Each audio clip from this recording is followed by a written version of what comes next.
Okay, Andy went missing on 2006 from the west side of Columbus, and we have not had any leads in almost 19 years, so we're still out there looking for him and hoping that we'll get some new clues soon. And share with us that last day that Andy was seen, where he was. I know he was on the west side, he was friends, He was staying with Jen and Doug in an apartment there. And he called me, and I was homesick that day, unfortunately, and he wanted me to come down. He sounded like it was pretty important. I told him I couldn't come. So when I was able to go back to work, I stopped by over there, and both of the roommates and Andy had moved out, and that was the last time I heard from him. Have you heard from the two roommates since then? What have they told you? Unfortunately, they both have passed away now. But when they were being interviewed, they did not let them know what happened. Do you think they had any knowledge? Do you think they had any knowledge They about at least had to have knowledge about what happened to Andy, yep. Did they share anything with you before they passed? No, I'm not sure what they told the police detective either. And how was it for all these years? I'm sure you probably never imagined we'd be sitting here nearly 20 years later waiting to see Andy. It's the no closure, not knowing, I think, is the hardest that we deal with every day. But without faith, you have no hope. So we just take one day at a time. Share with us. I know that last time we talked, you mentioned Andy had a history of drug addiction. Do you think that played into anything? I'm sure it did, because the West Side is known for people with the drug problem. So that might have had a lot to do with it, yes. Had he had any issues the last time you spoke with him? No. Fortunately, I was able to take him out for his birthday, and that was in November, and then he went missing on December 8th of 2006. Has anything changed over the past 20 years in regards to looking for him? I know the last time we talked, you had the age progression photos. Right. Has that helped in any way? Not yet. But yeah, Amy and I kind of ran out of ideas and thought we were just kind of up against a wall, but God just opened another door for us, and we were blessed, first of all, with 2 billboards donated by Seasons of Justice, and those are put up down there on the west side where Andy went missing, and so they get a lot of people seeing those, which is, fingers crossed, we hope we get some answers from that. And then Governor DeWine, in January of this year, had I think it was called the Working Persons Group, and there was about 24 members, people that were doing that from different locations in Ohio, different counties, and they met 6 times down at the Ohio Department of Public Safety. And what do you think of that working group? There was a lot of things discussed. What do you hope will come out of that? Oh, absolutely. The Director Andy Wilson of the Ohio Department of Public Safety did an excellent job, and they had lots of people represented, from sheriff departments to people that dealt with children, adults missing, and so they just had a lot of good ideas shared. And so they're hoping at the end of May that they will have recommendations to help find missing persons a little bit easier. What would you like to see come out of that report?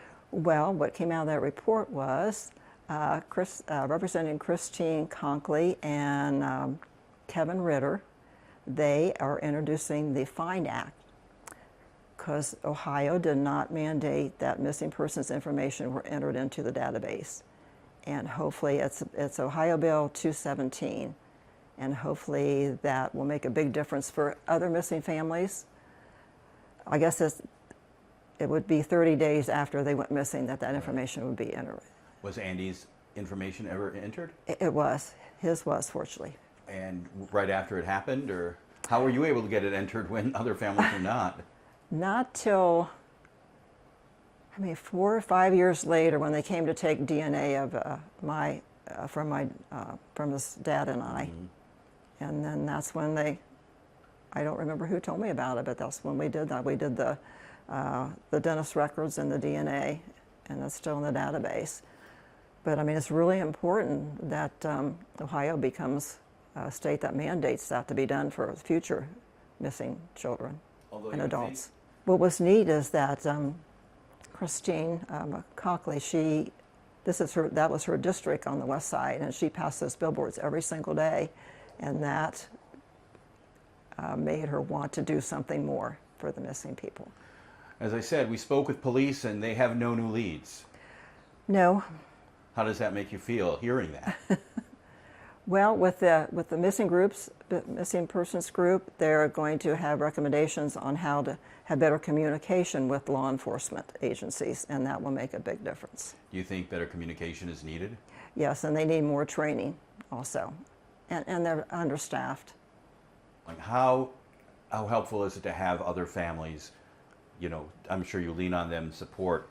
We do. That's why on June 14th of this year, we're going to have the second annual Andy Chapman March for the Missing, where we all get together, and that's held at the Hillcrest Baptist Church down on the west side of Columbus. And do you speak and talk with other families? Because yes, we do. And how is it to have those other families? You're all probably going through the same thing. Is it? We are, but we each have new ideas that maybe somebody else has not thought of when we talk about it, and we're just there to comfort those people and pray for them and just try to tell them to keep going on. It seems that when it comes to, we see the violent crimes and the homicides, but when it comes to missing persons, they kind of fall through the cracks. They do, especially since he was an adult, and I don't, they think that adults have a right to leave if they want to. What do you want to say to anybody who has information about where, Andy may be?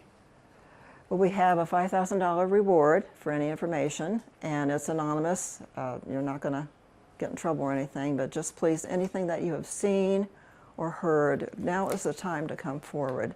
I pray that your heart is softened, that if you know something, that you will call and you will say something, because somebody knows what happened to him.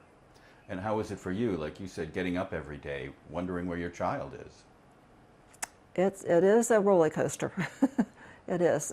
You have to pretend like everything's okay on the outside. On the inside, your heart's just being torn apart. It's just, sometimes it's unbearable. But after so many years, you learn to deal with it. Like you said, you want closure. You just want to know where he is, what happened. What happened to him, right? Yeah, we have, we're not giving him hope to get answers to what happened to him. What we don't rely on anymore is that he's coming home, that he's probably been gone for a long time. And now it's just getting answers about what happened? It's just getting the answers right. And how was that coming to terms with that realization? It's very hard. Very hard. With all the cases coming up right now, like we had a recent case in another county where they were digging up, thinking we lost people. Right. Yeah, I did see that. So, yeah. How does that make you feel when you see stuff like that on the news? It's got to be hard. Well, every time that happens, my sweet daughter, she calls and asks if it was Andy. She wants to know. I'm sure every time you hear that. Yeah, right. And that's why it was important to get mandated that everything be put in NamUs now, so they'll have that information. Because say if Andy was, even though he lived here, he went missing in Kentucky. If Kentucky didn't mandate anything, how are they going to know that it's him? So this is really a huge thing. So we're just hopeful, as you can tell. Just when we thought we had nothing else we can do, all these three things. Or I told you about the billboards. Yes. Okay. When did the billboards go up? 2. Jen from BCI, she reached out to me and she said this organization called Seasons of Justice would give out to billboards, free billboards. Oh, and when did they go up? They went up last year. They'll be up for 6 months. So unfortunately, they come down again in June. Right. So that was a real blessing, a free billboard, because those things are very expensive. Well, and you just filled out an application, and they meet like twice a year, and they go over the information to see if you meet the criteria for a free billboard, and I was chosen, and then we just were over the moon. So now it's in the cold case unit? It is. It's a cold case. And so what was the last time you remember talking with him? Was when he said to come visit you, come visit? That was December 8th. And he was last seen, what, the next day or that same time period? It was a couple of days later before I went back to work. True. The guy next door came out, and as I was walking up the door, and he goes, "Can I help you?" And I said, "I came here to visit my son." He said, "Well, they all moved out the other day." So he saw them all leave together? Yeah. And I mean, he would always stay in contact with me, so it was odd that I didn't hear from him after that. So how important is that to get those answers? Right. How do you put that in words? I don't know. A relief.